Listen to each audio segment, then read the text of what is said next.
Okay, fellow seekers, friends, family, everybody.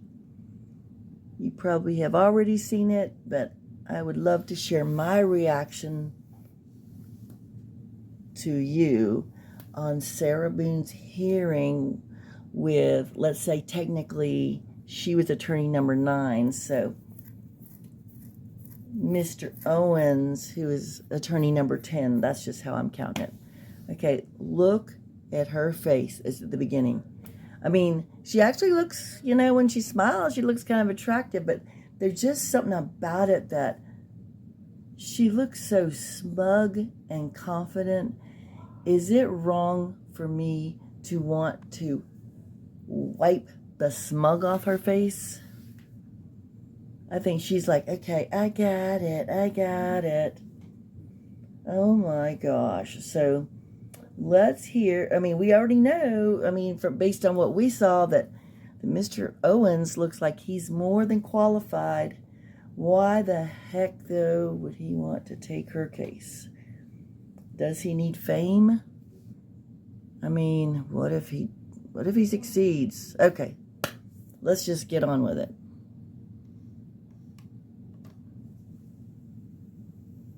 Wow. I wonder if she has some fans in there. Well, they're really doing close-up. It's interesting, as much as she didn't want media in, I guess that's when they were doing the evidence stuff, but she sure doesn't seem to mind them right now. Let's be real. Judge, I'm James Owens, and I'm representing Sarah Boone. Sir, good morning. Pleasure. Ms. Boone, good morning. Could you please state your raise your right hand, Madam Clerk's going to go ahead and swear you in. Do you solemnly swear or affirm that the testimony you're about to give shall be the truth, the whole truth, and nothing but the truth? Yes. Ma'am, good morning. Could you state your full name and date of birth for the record for me?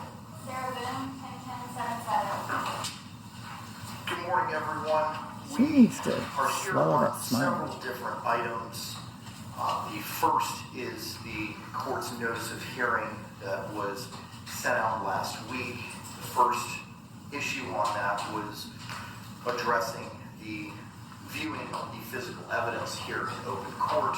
She's asking for a pen. August 5, the court entered an order setting forth certain deadlines and scheduling, including the viewing of the digital evidence no later than September 3, and the physical evidence viewing to take place here in open court on September the 3rd, and a schedule for objections thereafter. The digital evidence review took place on August 9th, and the August 23rd deadline for objections has since passed. On August 14th, the court was advised of an alternative arrangement and advised the state to file a notice reflecting when and where and how that review would have taken place. I did not receive or see such a notice in the court file. Mr. Castore?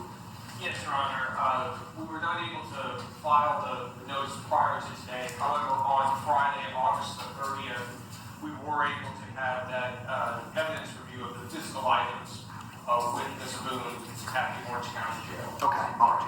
Ms. Boone, can you confirm if in fact that viewing took place? It took place. Okay, all right, very good. And who did it take place between the state, yourself, and was Mr. Lane with Prison Break Investigations a part of that viewing? Excuse me. Okay, all right, thank you very much.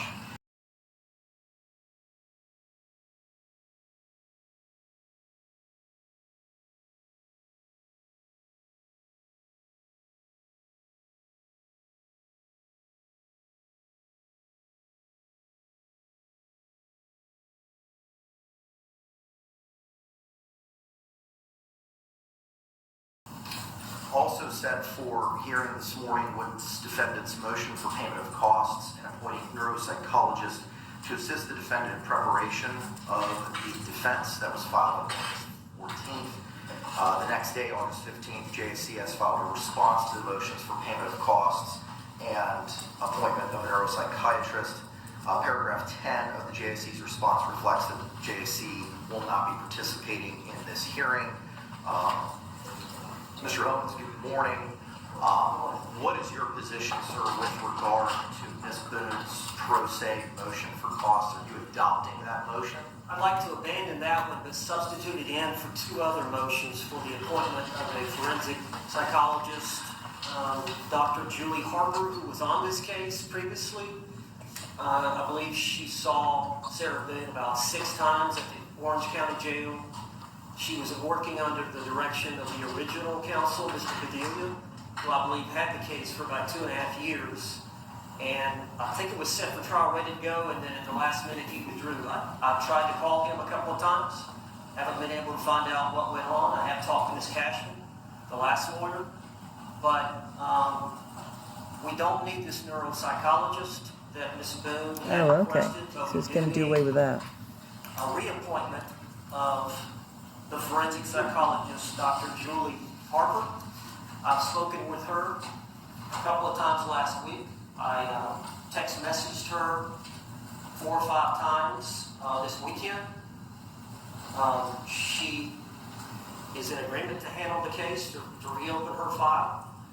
She has sent me her records. I have reviewed them. I've met with my client. I think my client meets the criteria for battered spouse. I believe Dr. Harper, after she gets a chance to re-engage with my client, spend some time with my client, and hopes that she's going to be of that opinion. In addition, I believe it's necessary for the appointment of a crime scene reconstructionist and death investigator, Dr. Michael Berkland, who is from my area, Pensacola, is who I am recommending to be appointed. What was his name again, sir? I'm sorry. Michael Berkland. I filed these, Judge, yesterday or last night. I don't know if they're in the court file yet. I did not see them this morning. I did see the motion to dismiss. Can I push them in? Yes. State, have you seen them? I just saw them briefly this morning prior to the hearing. Thank you. The only thing I saw in the court file, Counselor, when I was prepping last night was the motion for statement of particulars, which filed on September 2. I have not yet seen these motions. Judge, I also filed a motion for additional discovery. I don't know if that made it through as well. Was that also filed yesterday, sir, sometime in the evening? It was filed at 8:30 yesterday morning. So I have a motion for statement of particulars filed at 8:10 yesterday, but I do not have the motion for additional discovery filed at 8:34. I don't know why the court was not able to post that, because they were filed one right after the other. One's in the court file, the other 3 aren't. They were all filed yesterday night too. Certain things auto-populate and certain things have to be accepted. Okay. The statement of particulars and the additional discovery were filed yesterday morning. The motion to appoint the crime scene reconstructionist and death investigator and the motion to appoint the forensic psychologist was filed at 6:10 p.m. I do see that. As the court previously identified, JACS chose not to participate in this morning's hearing by virtue of their response filed on August 15th. They are not here. Your motions for these various experts report that they were sent to all persons on the service list through the e-portal. But I don't know how I can address these this morning without having JACS here. So I will endeavor to coordinate a hearing for these as soon as practical. I understand these need to be addressed. Be advised, this is a trial week for the court, as is next week, but I will do my best to endeavor to try to get these heard as soon as possible.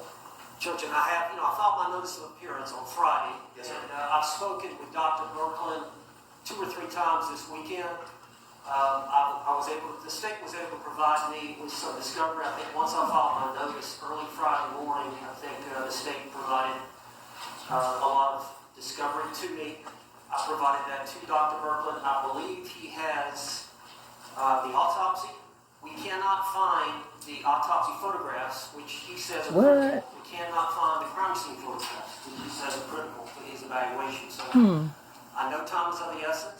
We've got people working on it, but there is some additional evidence that we need. State, what's the status of the provision of the autopsy photographs and the crime scene photographs and provided to counsel?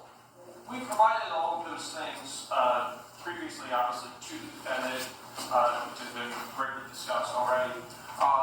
When Mr. Owens' notice of appearance came on the case, I instructed my assistant to go ahead and send copies of the document discovery, which is easily available to him, just so that he could quickly have that and not have to worry about getting that from his client or whatever. I believe we also sent notice to as well that if he wants additional copies of the autopsy and crime scene photos or any other pieces of digital evidence in the case, then he just needs to provide USB and he can go ahead and burn that for him.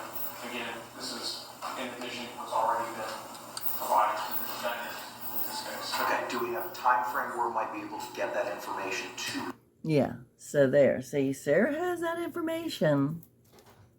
Sarah has all of that stuff. Remember I was talking about, and it's interesting, right? I was talking about autopsy photos and how she was going to be able to stomach them. But she looks pretty,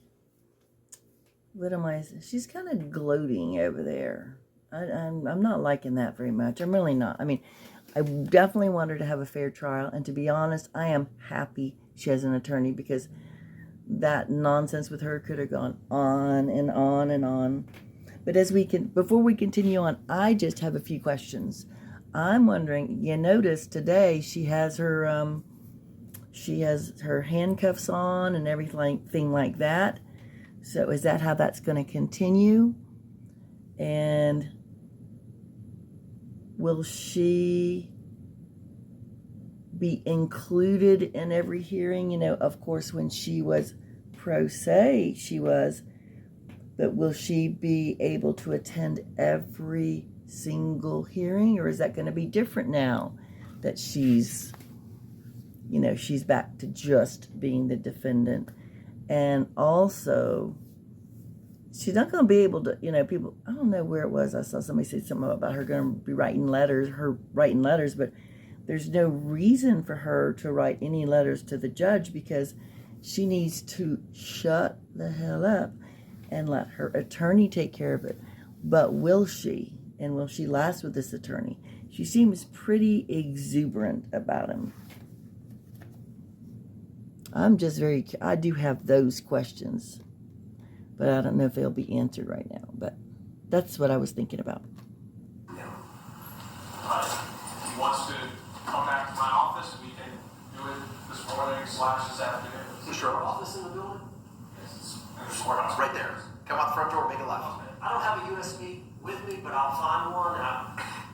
This morning, we'll get that done. Okay, I appreciate you both. All right, there you With go. regard to the motion for additional discovery filed yesterday, September 2 at 8:34 a.m., state of you the opportunity to review this. I just reviewed it just now here in court this morning.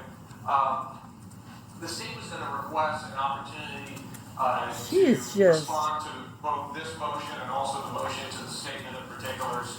Smirking. Formally I don't like her in smirking. writing, given the lack of time we've had to prepare to make a formal response. Sure. How much time Who is she looking at? in order to file She a she have a boyfriend in there somewhere. Wait a minute. motion Wait, hold for up. Statement of particulars. Who's she grinning at?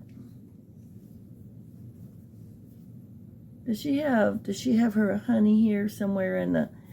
Is there some fans in there? What is she smiling about, man? It's not. Don't be all happy yet, but man, this attorney. What if he gets her off? No, unless they take away that evidence of her recording George and taunting him, I think that's gonna be. That right there is the golden ticket to prison. I felt like I had one other thing I was wanting to know, but look at how she's all cuffed up and still looking happy. Is she really going to be able to let this attorney do this? What's different about him than others? Maybe she did get a little scared realizing that she was on her own for a little bit. And it's like, okay, I'm going to comply, but can Sarah really comply with anything? I don't know. I'm just sick of her smiling like that. I'm still thinking about poor George's family, her poor neighbors. Oops. Okay, let me get this back on. I'm sorry. Here we go. And the motion for additional discovery. I would ask for at least a week. Any objection? No objection. Okay, all right. The state shall file a response to both the motion for statement of particulars and motion for additional discovery no later than the close of business 5 p.m. on Tuesday, September the 10th. And if hearings are necessary, we'll coordinate those. With regard to the defendant's pro se motion for payment of costs and appointing neuropsychologists to assist the defendant in preparation of the defense, the court's going to deny that as moot based on Mr. Owens' representation. With regard to the motion to appoint crime scene reconstructionist, death investigator, and motion to appoint forensic psychologist, State, are you intending on filing a response to these? No, we're going to take no position on those points. Okay, all right. I will have Ms. Barrios, I'll ask the clerk to see if we can push these through the portal today so that Ms. Barrios can reach out to JICS and see if we can get a time frame on when they may be able to provide a position statement or a response to those motions, and then we'll coordinate a hearing respectfully. Judge, I'm going to want to add one other forensic psychologist, make a request.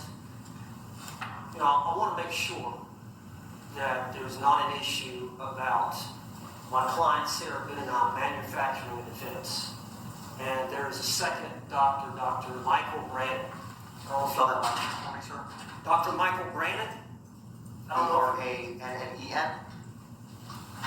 He spells it B-R-A-N-N-O-N. He was the forensic psychologist in the Marsha Thompson case. That was the Palm Beach County first-degree murder where she shot and killed her husband. Shot him 9 times. He was laying on the couch and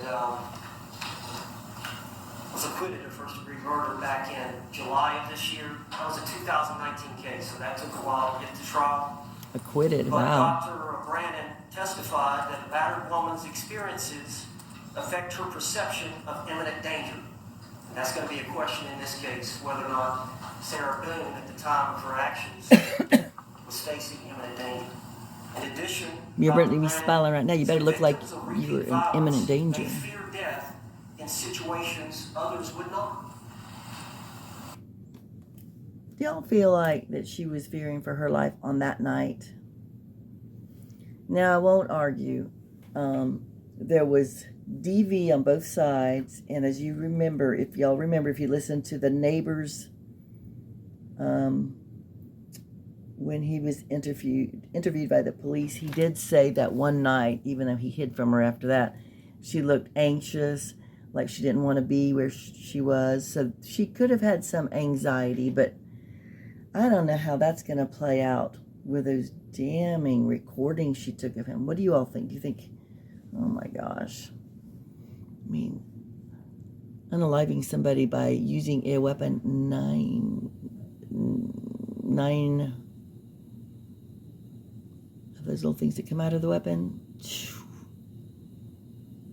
See, I feel like this might be a little different, but I mean, this attorney, he sounds like he's qualified and he's been with her. Well, he said he was with her yesterday on Labor Day, which was a holiday. So he's been with her 4 times and then plus yesterday. So he's already been digging deep. And?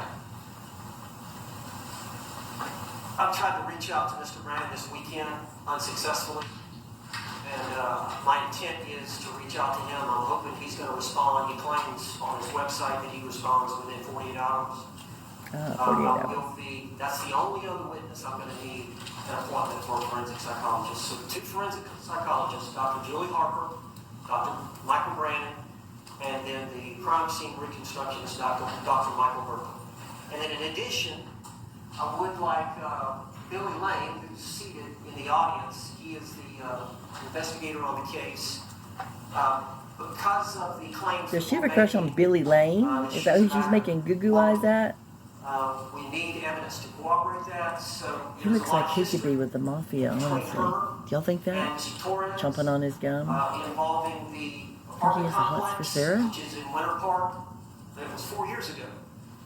The ownership of that apartment complex has changed hands, so it's going to be somewhat problematic trying to get information about who all the tenants were that may have witnessed some of the violence involved in these two, as well as we're trying to get together the 911 calls that Sarah made and others have made about the disturbances between that couple.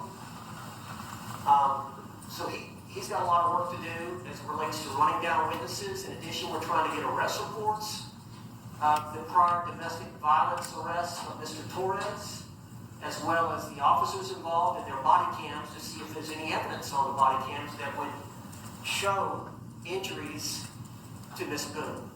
So we've got a lot of work to do, but I believe it's necessary for us to prove a viable defense of battered spouse syndrome. And we have cooperation. It's going to take a little bit, but I do need the appointment of that expert. He tells me he's already on. I'm going to have to file something else because it was under Sarah Boone. Now, as the attorney of record, I'm going to have to file something. He says he's still got plenty of hours to work under that original cap. So I'll be filing something today or tomorrow as it relates to that. But that's the only other. Of course, I've been retained, so I'm not going to make any claims for attorney's fees. I'm not making any claims for travel costs, just for these witnesses. The JCS has already approved, I believe, $10,000 in investigation fees and $1,000 for other costs associated with Mr. Lane, and that was at one of our previous hearings. Now, that was when Ms. Boone was representing herself pro se. I can't imagine JCS may change their position with regard to those costs. They've already said yes, but file it. We'll try to tee it up for hearing as well to see if they have any position, or it could just be the order can be modified to extend to you as counsel for Ms. Boone. Thank you. All right. That takes us now then to your motion for continuance filed that was filed on August 30th. Courts had the opportunity to review that motion. Any other argument or statements with regard to that motion? Mr. Owens. Judge, I reviewed the state case law relating to continuances and the abuse, palpable abuse of discretion when the court does not grant it, but it is critical to my theory, our theory of defense, battered spouse syndrome. And as you know, that takes time to develop, especially with the motion basically speaks for itself, but we're in a time crunch. Essentially, the trial is set for October the 7th. I have to provide a notice of intent to rely on battered spouse syndrome 30 days prior, which is September 7th, which falls on a Saturday, so I believe that gives me till the next business day, Monday, September 9th. But still, 6 days for Dr. Julie Harper to come back out and visit with Ms. Boone, coupled with this other potential forensic psychologist, Dr. Michael Brandon. He's not going to have time to do that. They've got to establish a rapport with her before they can run the testing, spend the time with her. And it involves some extensive history. Obviously, that couple was together for 3 or 4 years. I still haven't peeled back all the layers. I've tried to go through it, but as you never know, will. Something like that is going to involve several instances of domestic violence that did not involve law enforcement. That was just between the two. So we've been going through that. We're trying to get some medical records where she was stabbed by Mr. Torres in the leg, and some other evidence. It's just going to take some time, coupled with the fact that I've got to get Mr. Lane to get all this other objective evidence, witnesses, and 911 calls, and arrest reports, and provide that to the 2 forensic psychologists for them to help formulate their opinion as to whether she is, in fact, a battered spouse. In good faith, I believe she qualifies based on my spending 3.5 hours with her Labor Day yesterday, as well as the other 4 times that I've met with her. I have not spoken to Mr. Cordelia, but I believe that was probably going to be where he was going to go. I was not, involved. I don't believe you were involved at that time. May have been. Not me. Okay. My predecessor was. But I think it was almost ready to go. And for whatever reason, he withdrew at the last moment. And then here we are. Excuse me, guys. Sorry. I think it's prejudicial if we're not allowed to present the defense, then we believe we have a viable claim, and I would respectfully ask. I'm not asking for, I think most times you come in a homicide case, you would need at least 6 months. I'm asking for 1 trial cycle, 2 trial cycles sometime at the end of the year or first of next year. I can be ready. I think that will give enough time for our experts to visit with Ms. Boone and formulate their opinions. I'm sure the state's going to want to take the deposition. I think they may have the right to hire their own forensic expert to go out and interview to see if they agree. But that's just going to take a little bit of time, Judge. I'm thinking 2 or 3 months, and we'll be ready to go. I'm not asking for a long continuance. The good thing about it is Mr. Bedelia has done a lot of the work. My understanding he's taken just about all the depositions. I believe they've been transcribed. I haven't gone through all the discovery. She's got the 2 banker's boxes. She has not gone through all the discovery. We've tried, but we have not made it.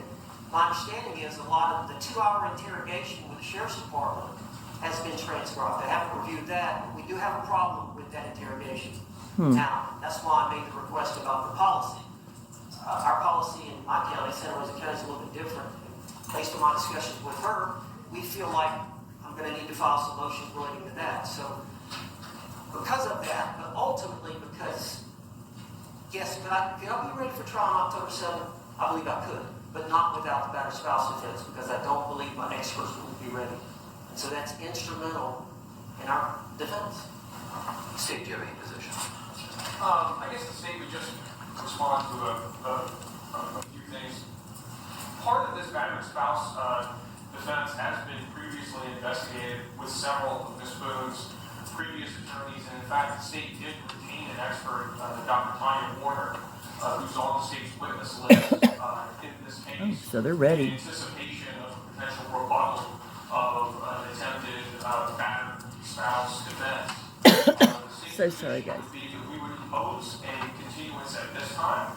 However, the state's not opposed to setting another status hearing sometime next week, possibly, where we could address this and to see if there has been any movement, anything that would either change the state's position or potentially the court's position as well. I don't think the state's thinking it through, Judge, because if we wait a week, I've got to file a notice of intent to rely on battered spouse on Monday. We can't wait a week. The time has expired. If the judge doesn't continue it today, he wants to have a conference next week, but it's too late for me.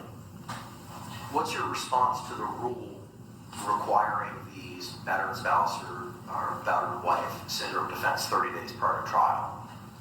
You have to give it. Right, but I mean, clearly when that rule was created, it contemplated that there would be sufficient time to prepare for that defense within 30 days of trial, which is why they gave 30 days, which is why the Florida Supreme Court set it at 30 days, not 60, not 90, not 120. But in good faith, you can't file a notice of intent to rely on the defense of battered spouse syndrome if you don't have a supporting psychiatrist, forensic psychiatrist, that makes that claim. I just can't say, hey, we're going to rely on it. And I'm putting you on notice. I've got to have some kind of authority. I'm not an expert. I think she meets the criteria, but I'm not a psychiatrist. I'm not a psychologist. I can't make that opinion. I've got to have an opinion from an expert before I can file that in good faith. I can't do it without Dr. Harper. She needs more time. Dr. Brandon needs more time. Okay, fine, thank you. State anything else? No, you're All right, thank you very much. All right, Mr. Owens, it seems like you've already started to dive into the case and what the court file has reflected. So clearly you've reviewed what is in the court file and the history of this case. Yes. I'm sure you've read the court's June 28th order, which was extensive as to the history of this case, multiple lawyers that Ms. Boone has gone through, the reasons for the non-conflicted out lawyers' basis for withdrawal, and why the court ultimately made a decision that Ms. Boone had forfeited her right to court-appointed counsel by her actions, or alternatively waived her right to court-appointed counsel by virtue of her actions. This case has been pending for some time. She's not smiling as much now, is she? You met with Ms. Boone on 4 different occasions. You just met with her yesterday for 2.5 hours. You were aware of what the order identified, which was in paragraph 6 of the order in the judge portion that trial specially set for October 7th. 2024, and that it would be not continued for any reason, absent extraordinarily good cause. And such extraordinarily good cause would not include the retention of counsel. You haven't been appointed in this case. When you undertook this assignment knowing that you were not being appointed, and that by your own representation, you're doing this free of charge on a pro bono basis, and not seeking. What?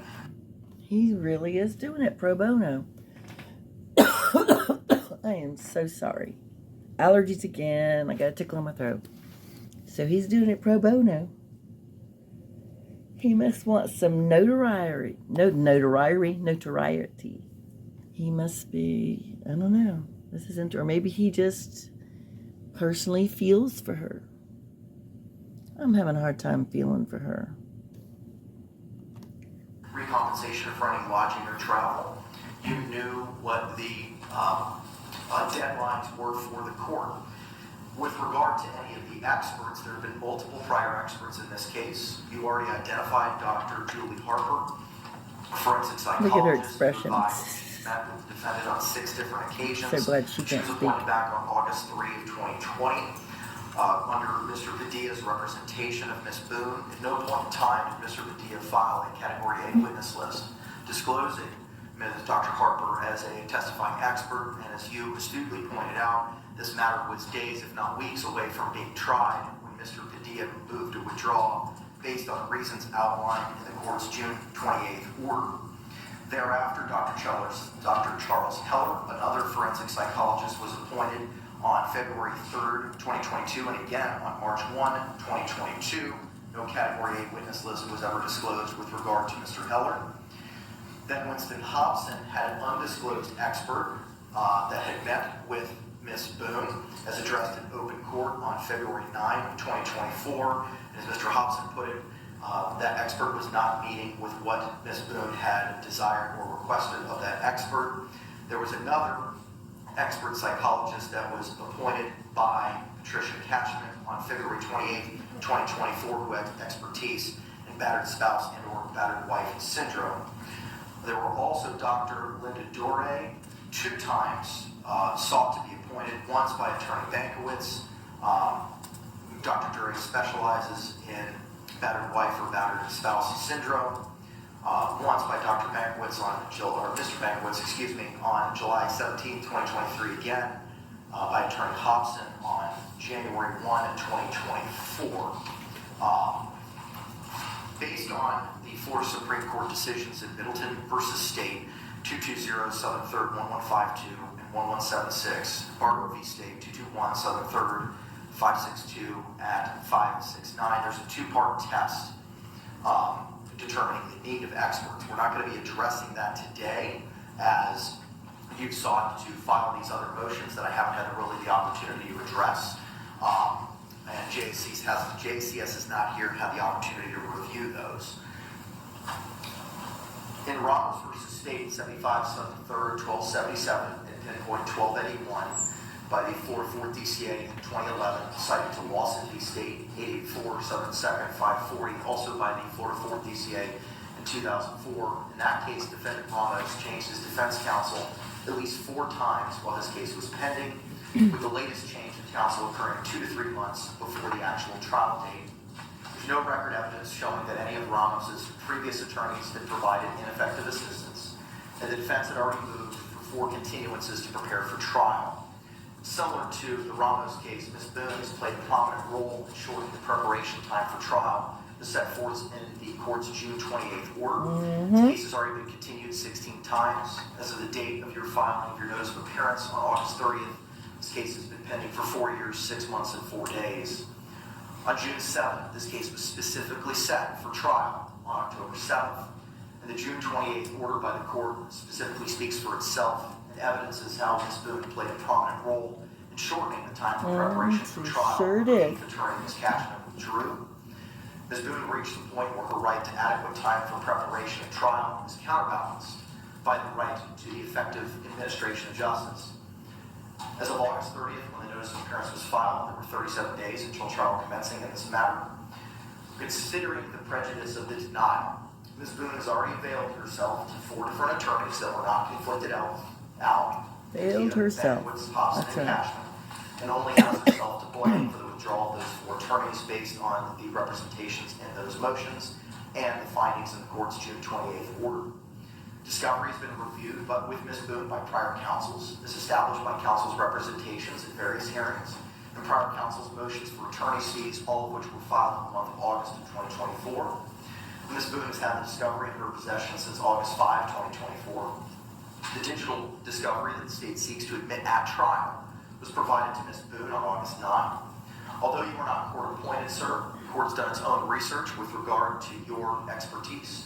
You've been barred since October 15, 1986, with a duly elected public defender of the First Judicial Circuit in the state of Florida from 2009 to 2012. You've tried over 100 cases to verdict throughout your career. You've met with Ms. Boone on 4 occasions, as outlined in your motion, not including the meeting that you had with Ms. Boone yesterday. As to the battered spouse syndrome defense, you still have time to file the appropriate notice in accordance with the rule.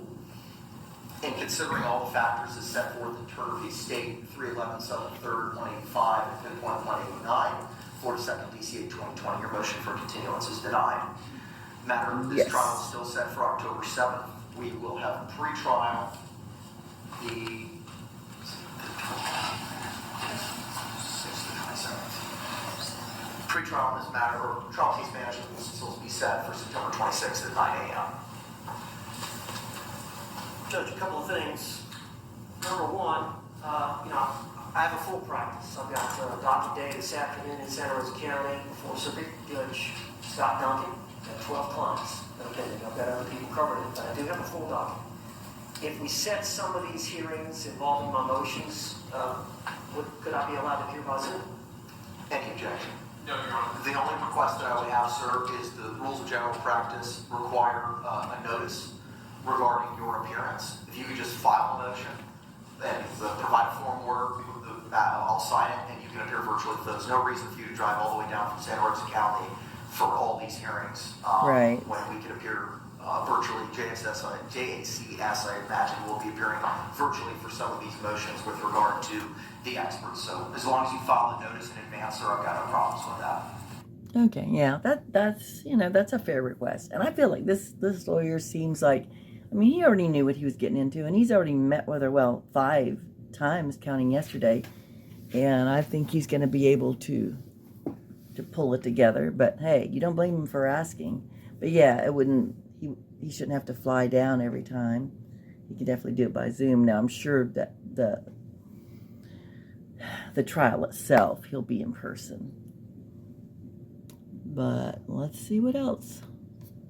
Judge, in that pre-trial order, it mentioned, I thought, that the state attorney was supposed to meet with the defendant and the defendant's investigator and review all the digital evidence from the order. That's the way I read it. They were supposed to sit there all together and watch every potential video exhibit the state was going to intend to introduce at trial. That has not happened. I think today was the deadline for that. I don't mind extending that because I'm going to need to look at the evidence. With regard to the digital, the deadline, you are correct, sir. The deadline was today, based on the August 5 order. If it did not happen before then, as I outlined at the beginning, there was a change to that process. A thumb drive was provided in open court to Mr. Lane on August 9. He then provided it to Ms. Boone, a thumb drive of the specific digital evidence that the state is seeking to admit at trial, based on the witness and exhibit list that was filed under seal on August 9. Ms. Boone had the opportunity to review that information at that time. All right, I'm going to ask for more time for me to review the digital exhibits they intend to introduce. I don't know if they've been redacted. I don't know if they were the originals, but I'm going to need to look at that. I went to the jail yesterday. I had let them know in advance that I was coming. I believe my secretary had emailed them and said I wanted to bring in my laptop and my phone to view evidence and whatnot. I was not allowed to bring in my laptop and phone yesterday for 3.5 hours. So I didn't get done a lot of the things that I wanted to get done within that period of time. Probably would have stayed there a lot longer if I would have had that capability. So I would ask for some more time to be able to for me to look through the digital evidence as to what I assume it's being redacted. I know some of the audio in terms of client's comments the client made, comments the officers made, some of it is, in my opinion, improper to be presented before the jury. So I'd like some really? extra time to be able to do that. State? I'm not certain, is he asking for a continuance again? What is the extra time that he's seeking?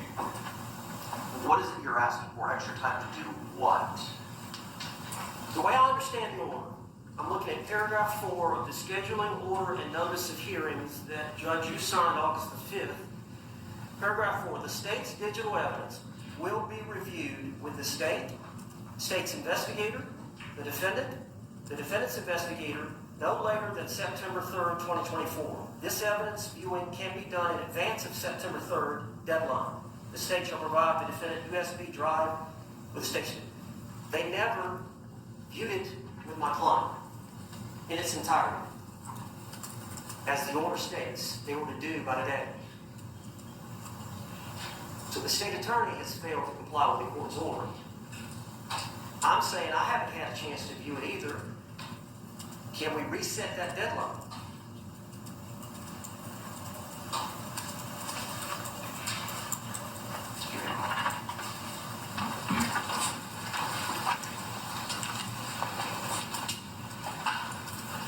On August 9th, Mr. Owens, we had a different hearing. And at that hearing, we addressed the digital discovery review. Mr. Lane was here. There was a USB provided in open court. And the August 9 order and notice of hearing identifies a change to that August 5 order. Specifically in paragraph 4, prison break investigations by and through investigator Billy Lane shall take possession and custody of the USB jump drive which contains the state digital evidence tendered in open court on August 9, 2024 and shall provide same to Major Malik X. Muhammad at the Orange County Jail today, August 9. Paragraph 6, prison break investigation shall file with the court a notice reflecting that the discovery of the USB jump drive, which contains the state digital evidence, was provided to Major Malik X. Muhammad at the Orange County Jail, including the date and time of the transfer. Such a notice was provided by Mr. Lane and filed in the court file. It was discussed at that August 9 hearing as to the revising of the digital evidence schedule. Paragraph 8 states that on August 14th, 2024, 1:30 p.m., a hearing will be held, according to 12A, regarding defendant's review of the USB jump drive, which contains the state's digital evidence. The defendant's August 7th letter to the court, provided to the court on August 9, and the media's participation in the physical evidence viewing on September 3, 2024. The pertinent case law is attached. On August 14th, we had a hearing, we discussed that, and we identified that she had the deadline until August 23rd to make any objections. Now, under the original scheduling order, which set this matters, which on August 5, which set the schedule for when there would be deadlines for objections, those would be extended by good cause shown. Are you seeking at this point in time to extend the deadline for a period for objections which has since expired? Yes. Okay, state? No. Okay. How much time would you like, sir, in order to review the state's digital evidence that it seeks to admit into evidence and tender any objections? I've got to go buy a jump drive. I've got to take it down to his office. He's going to give me that evidence. Obviously, I need to review it with my client. I've got a flight out of here around, I think, 4 o'clock. I don't know if I can get it done by then, but I don't see the necessity of an issue maybe a week prior to trial. Whatever that is, a week prior to that Monday, October the 7th, the week prior. State? I'm going to be unable to setting a status hearing that week. Here's what we're going to do. We'll address any objections to any of the discovery when we have trial case management on the 26th. Thank you, Judge. All right. Anything else, Attorney Owens? Give me 1 minute. Sure.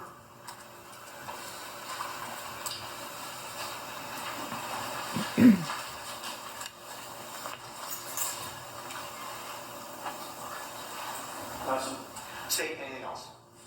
Not at this time, Your Fine. Honor. Madam Clerk's going to work dutifully to, it's already done. Excellent. I'll have Ms. Barrios, my judicial assistant, forward these to JCS and see if we can coordinate a hearing.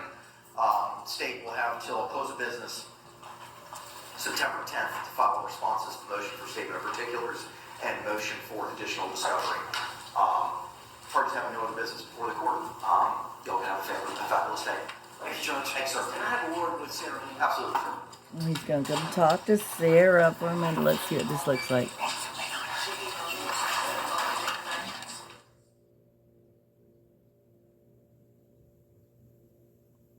Well, bless her heart. Look at there.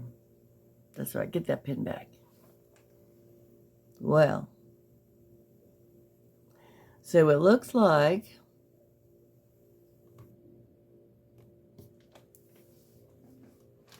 the judge is sticking to his guns, and he's done a lot of record keeping. He's done an excellent job, Judge Kranick. The trial still will start October 7th, but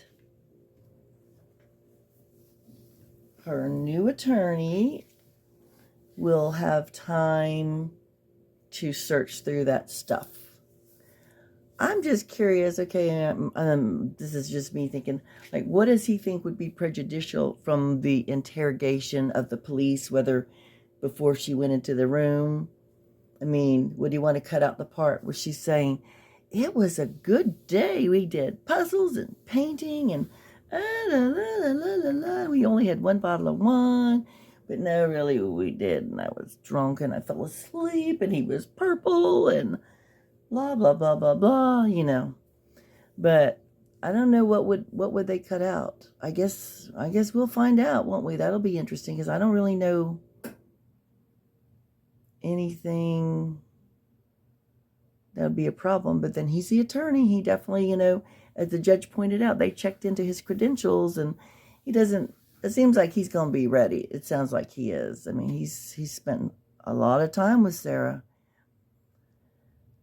This is going to be interesting. And again, my question is, when they have a hearing, is she going to be allowed to be included every time now that she's back to a defendant? Will that be her right, or will it not? That will be interesting.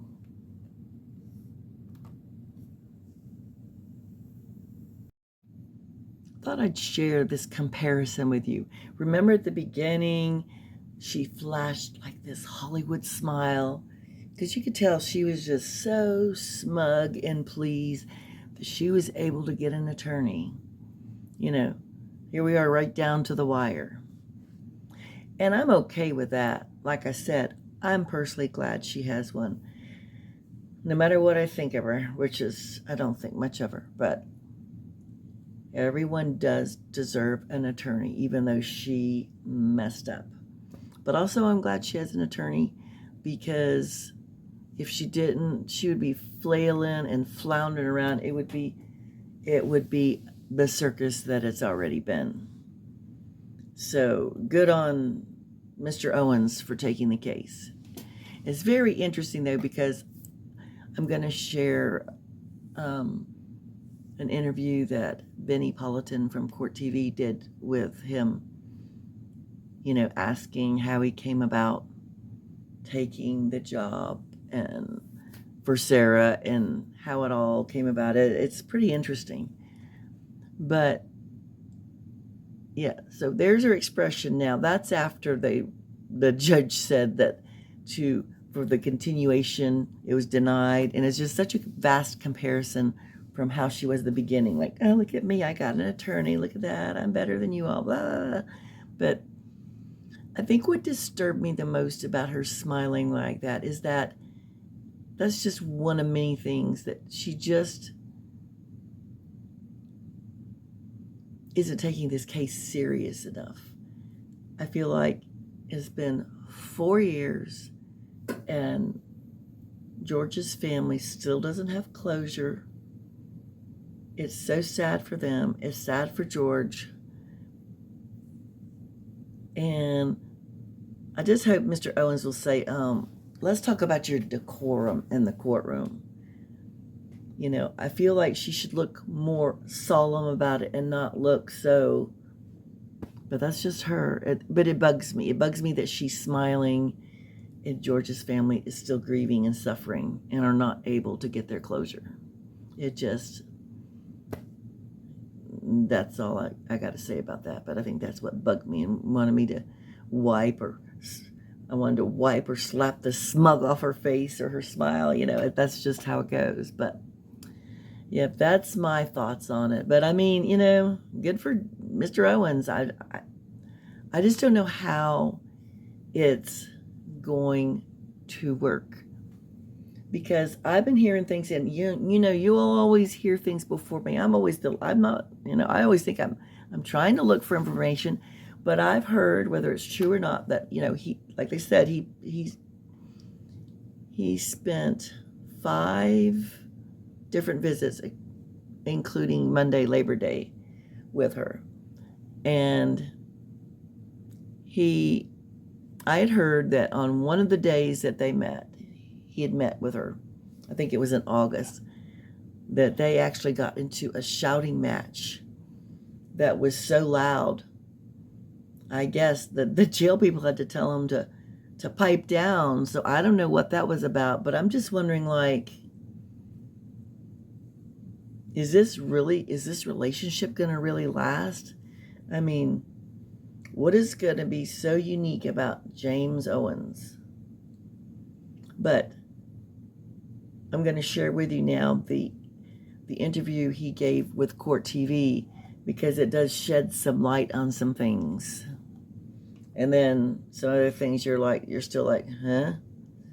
But let's get to that. So who would believe in Sarah Boone? Well, someone did step forward to take this case. Yes, an attorney in Florida. Joining me by phone, Sarah Boone's 9th attorney, James Owens. James, thanks so much for joining us tonight. Thanks, Vinny, for having me. Okay, the first question I know everyone's asking you, why? Yeah. Why did you take this case, why? James? Well, I watch a lot of YouTube, and I watch a lot of Court TV, and I've been following this case just like all the other true crime people do, and kept watching it being delayed and the lawyers being switched, and then saw that the judge got fed up and ruled that she had forfeited her right to a court-appointed counsel. And so that's a rare event. As lawyers, we know that, everybody has a right to a lawyer, a court-appointed lawyer, if you can't afford one. So on a serious charge, a felony, in this case it was a murder, for the judge to revoke that right was a serious decision on his part. I don't disagree. I respect the court's decision, but that left her facing a murder charge without a lawyer, which is unheard of, I think. And so, I watched for a while, and then I saw the ad on your show, and I think that you had said something implying, hey, who's gonna take the case? What lawyer in Florida is gonna pick up the torch, so to speak? And I think you had somebody on, maybe it was a lawyer from the Northeast, and I think I remember that lawyer saying, man, if I was a license in Florida, I'd take the case, under that scenario, because she really needs a lawyer. Everybody needs a lawyer. And so the ad came out, and I sat there and waited for 3 or 4 weeks. I can't remember now how long I waited, but I was thinking that a lawyer out of Orlando would pick up the case. Somebody would think, hey, this is not right. There's no way she's going to get a fair trial representing herself. It's unfair.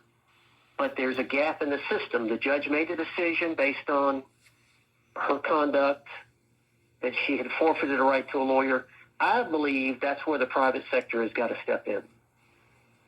Somebody in the private sector in that situation, and it's rare, should step in. So, like I say, I waited.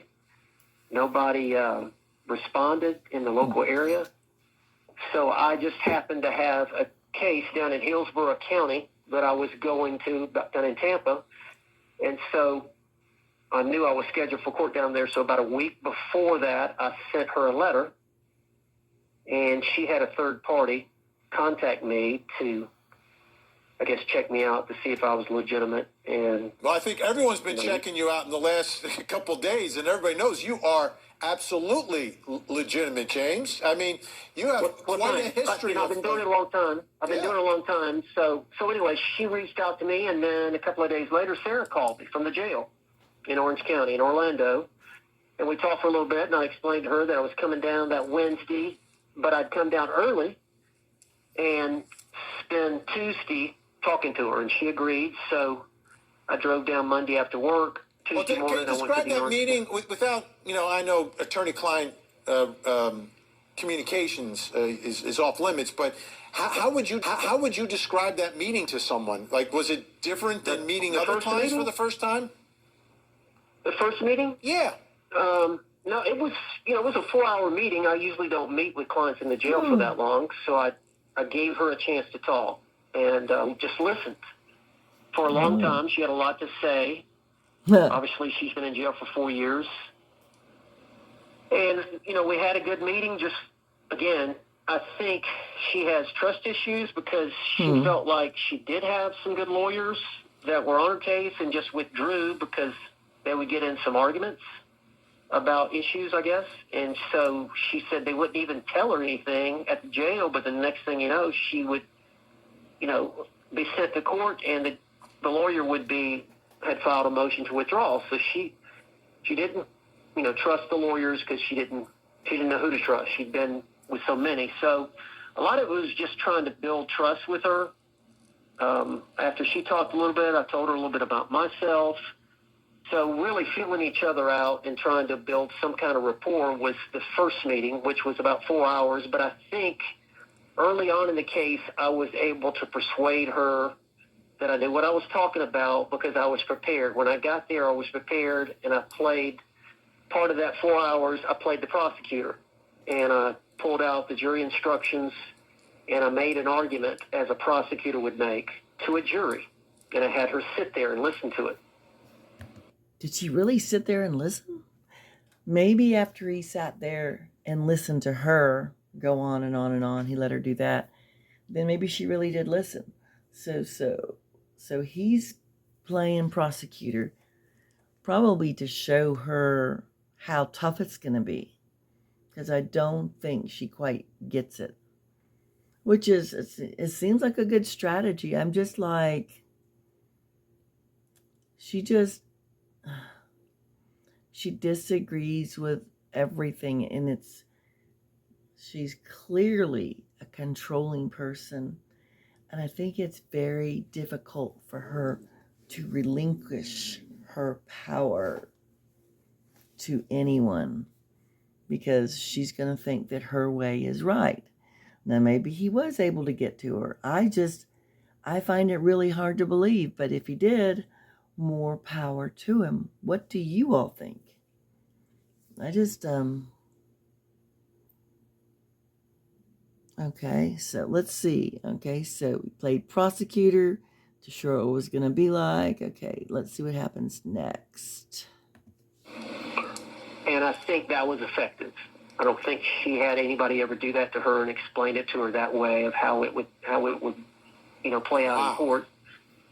And that got her attention.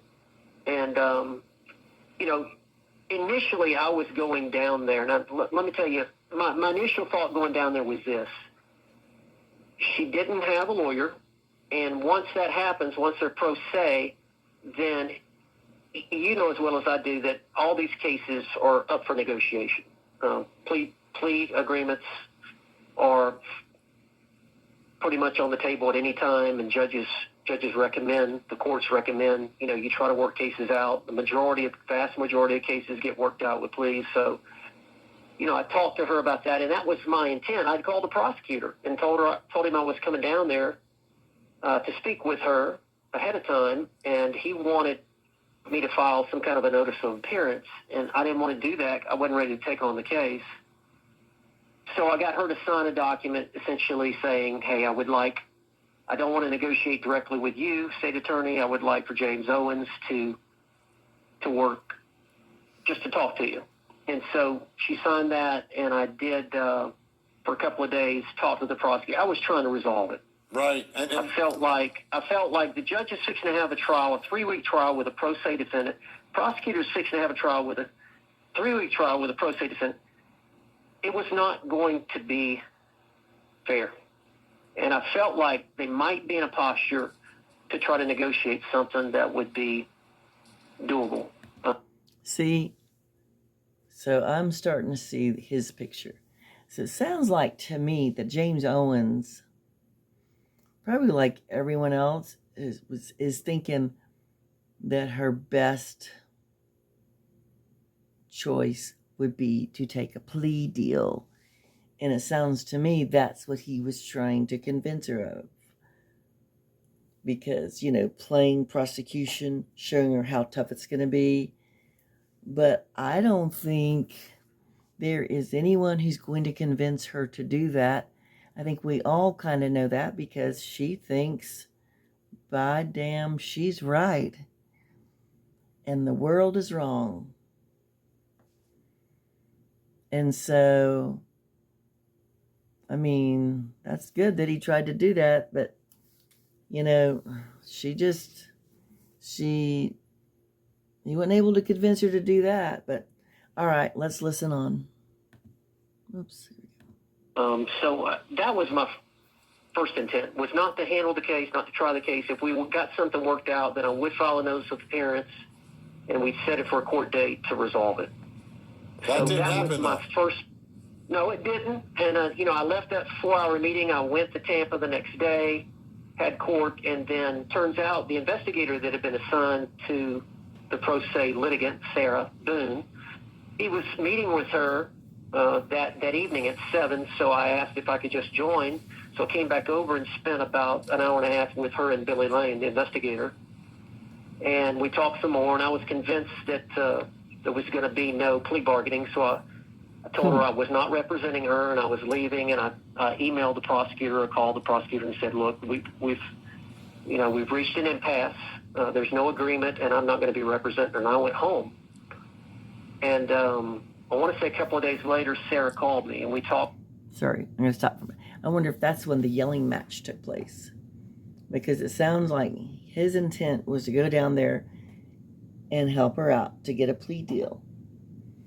But you know what? She said not no, but hell no.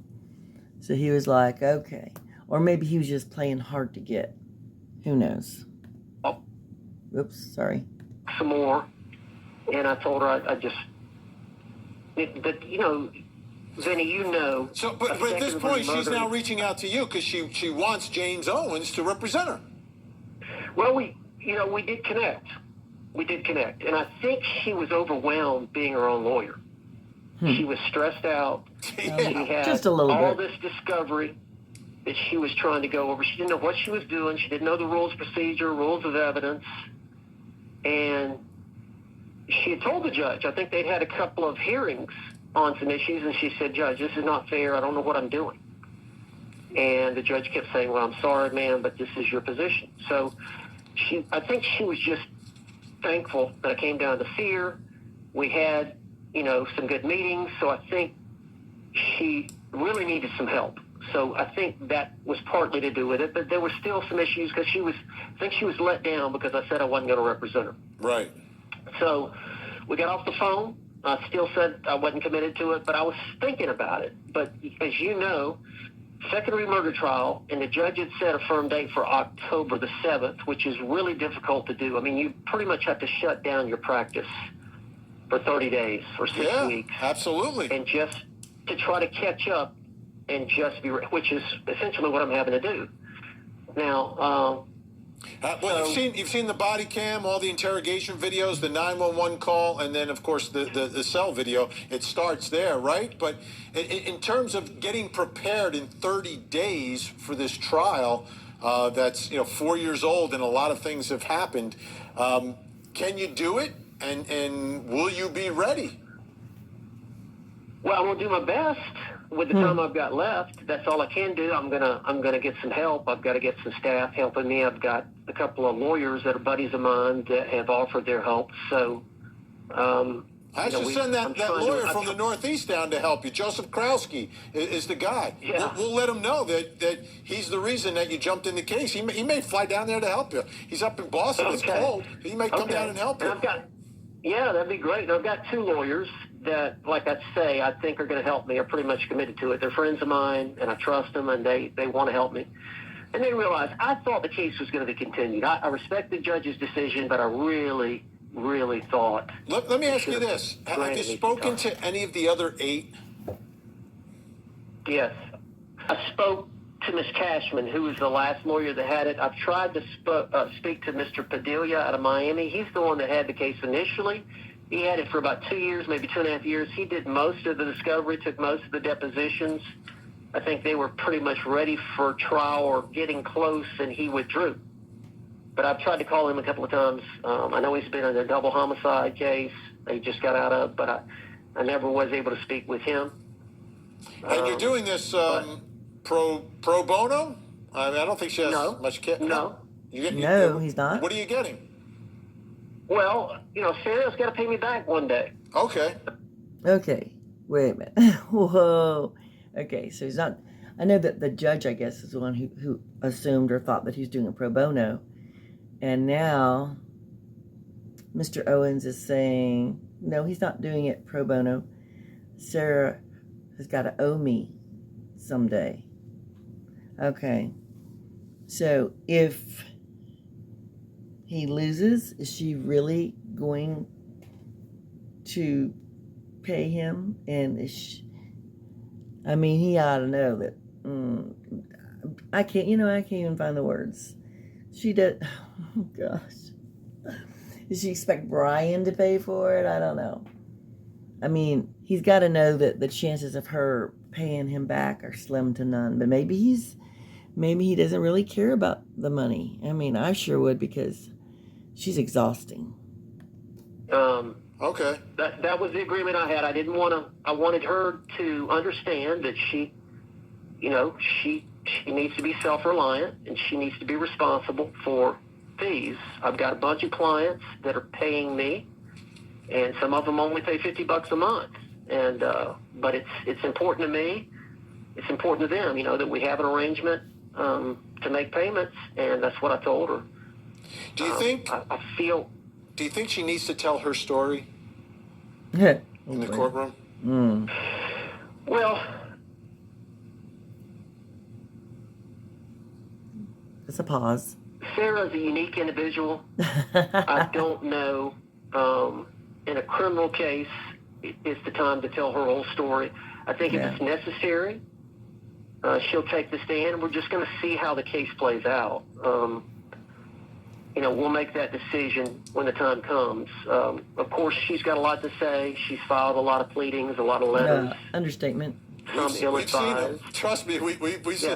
So James, this is what I want to do. I want to stay in contact with you, and then we are legitimately going to reach out to Joseph Krowski to see if he is willing to get down there if he needs an extra hand.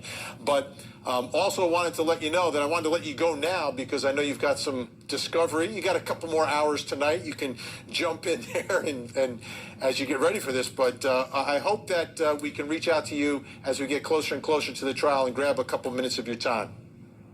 Thanks, Vinny. Appreciate you. James Owens, folks, this is how the system works.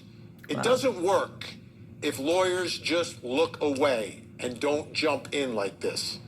Everyone, whether you believe they're guilty or not guilty, it doesn't matter.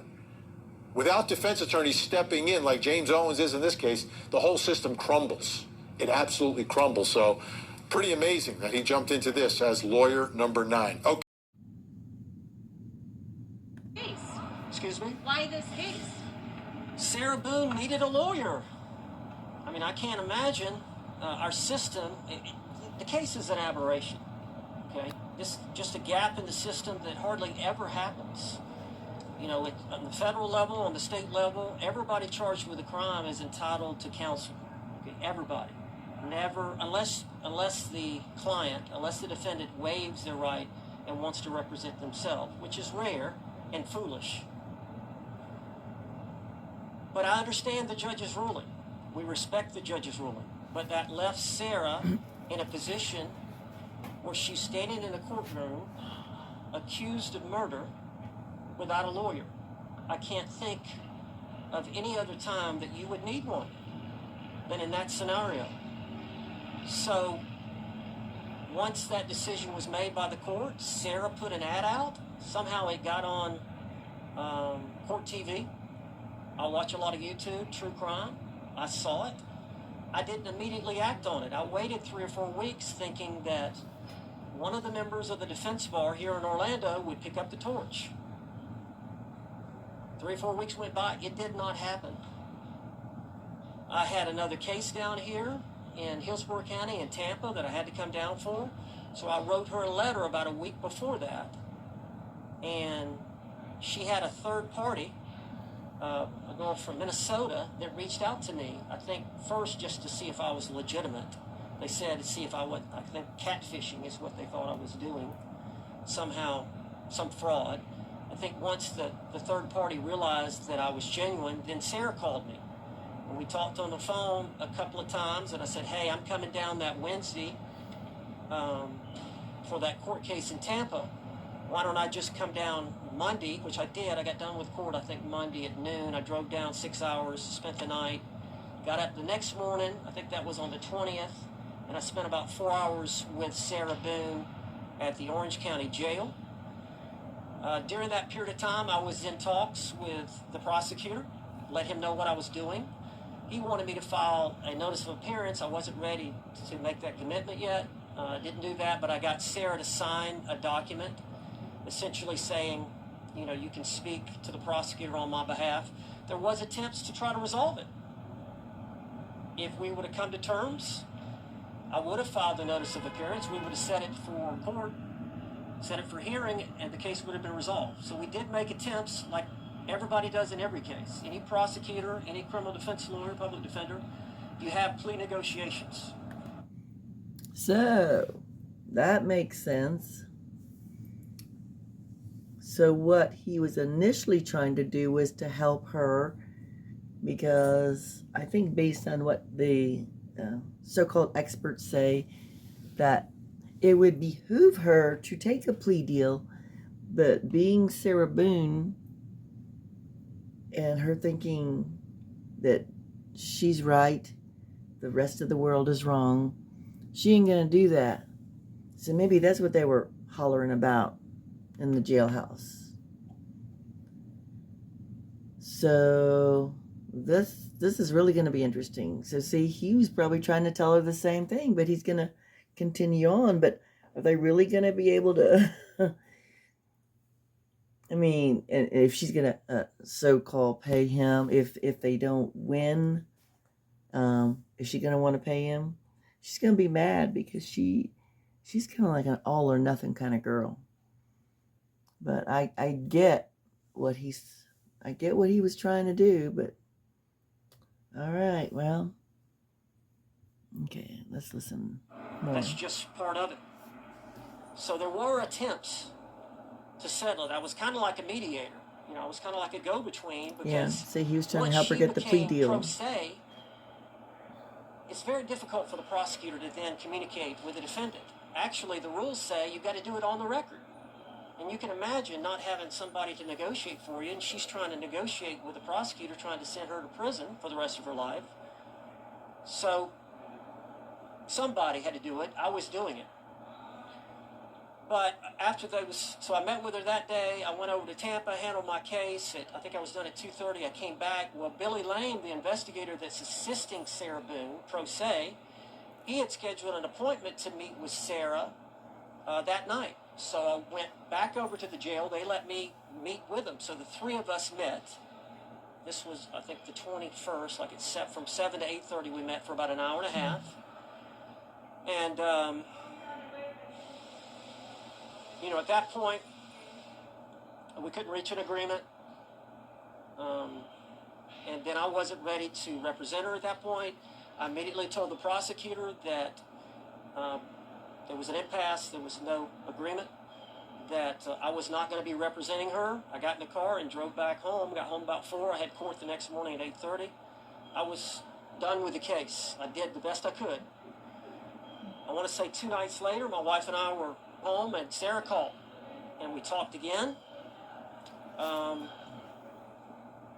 course, I was still thinking about it, what to do, and but I told Sarah I still was not committed to doing it. That was on like the 23rd. Well, then that third party called a day or 2 later, and really nice lady that I really respect. We developed a relationship, and she asked me if I would go one more time. So I flew back down.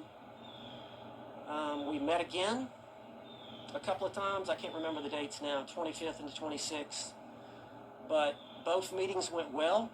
And you got to understand, Sarah's been through 8 lawyers, so there's some trust issues. And on both sides, you know, I'm concerned, is she going to try to fire me, or we're going to have problems the same way, as you can imagine. But, you know, I like her. She likes me. We communicate well. I think we're both on the same page. And, you know, I spoke to my family, my wife, my daughter Sarah about it. Sarah's thinking about law school, so I got their blessing. I have, you know, some colleagues that I practice law with, a law group there in Milton. And obviously it's going to take some staff to pull something like this off, especially knowing that the judge, I was in hopes he was going to continue it and give me 2 or 3 months. He did not. So we've got about 30 days, so I'm going to have some help from the staff, but I'm trying to assemble a team right now.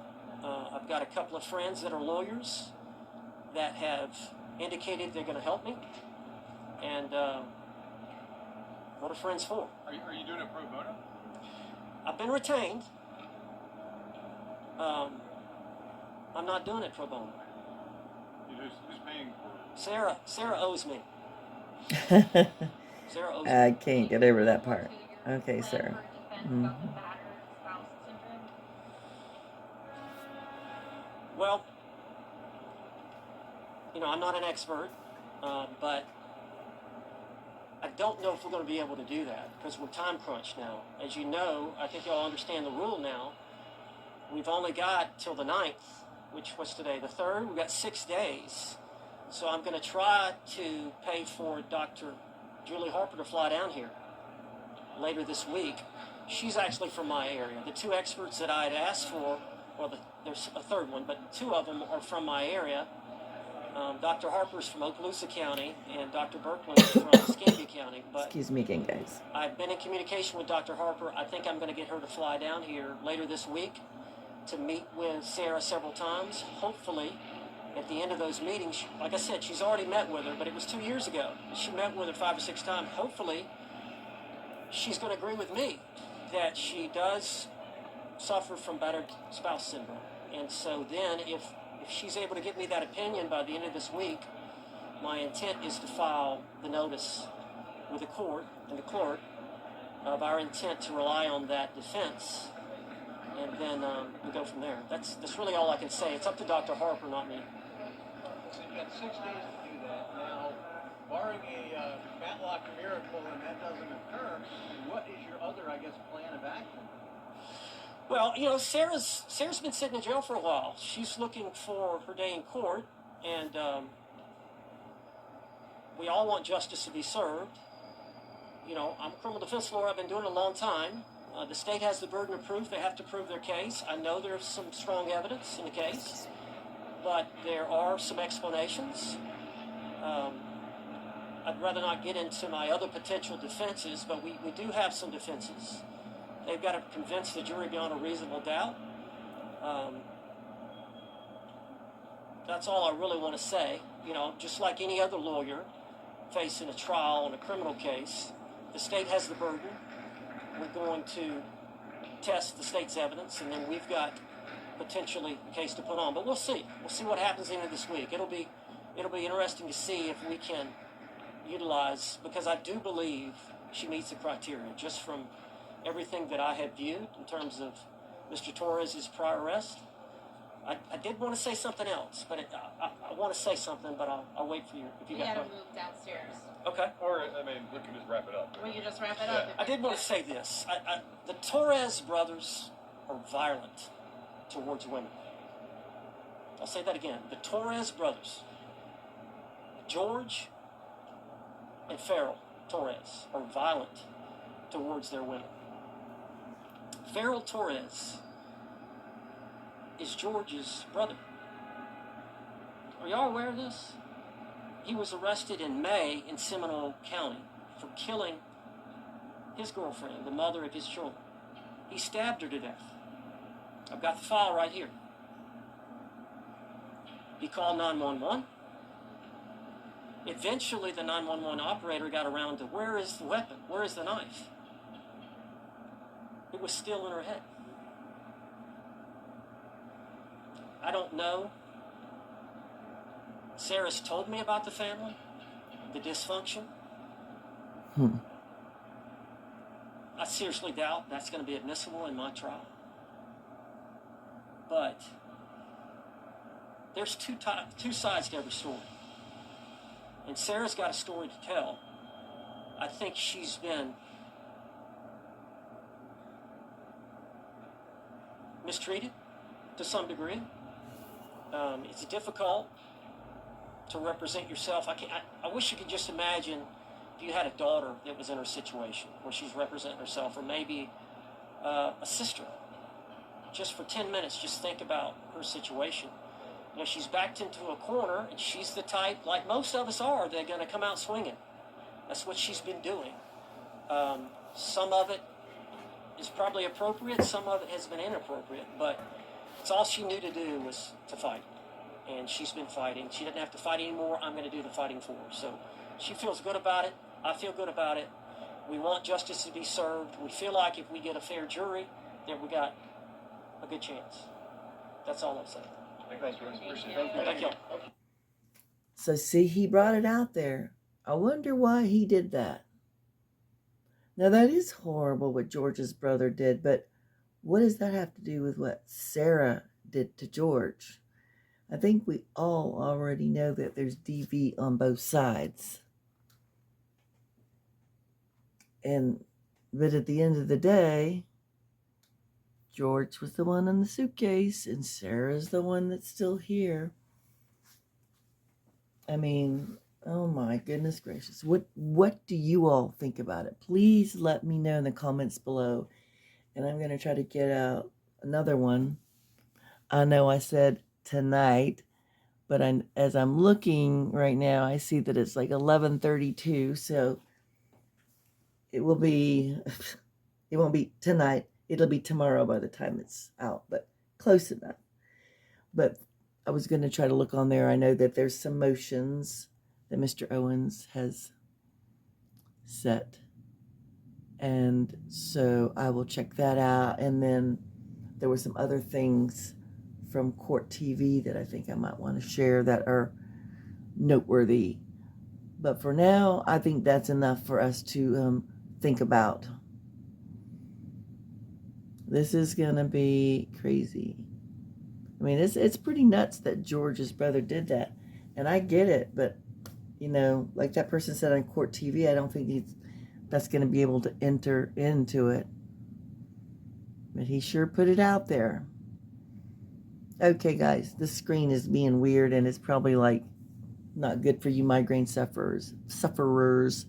So I am going to close for now. And I hope y'all found this interesting and all that good stuff. I would love to know what y'all think about all this. I can't believe it's almost here. And she has an attorney. Maybe. Because you never know what's going to happen. Okay. Thank you all so much. I really do appreciate and love you all. Please like and subscribe. I'm trying to get to 3K. But don't forget, be kind to someone. Be kind to you, and I'll see you the next time.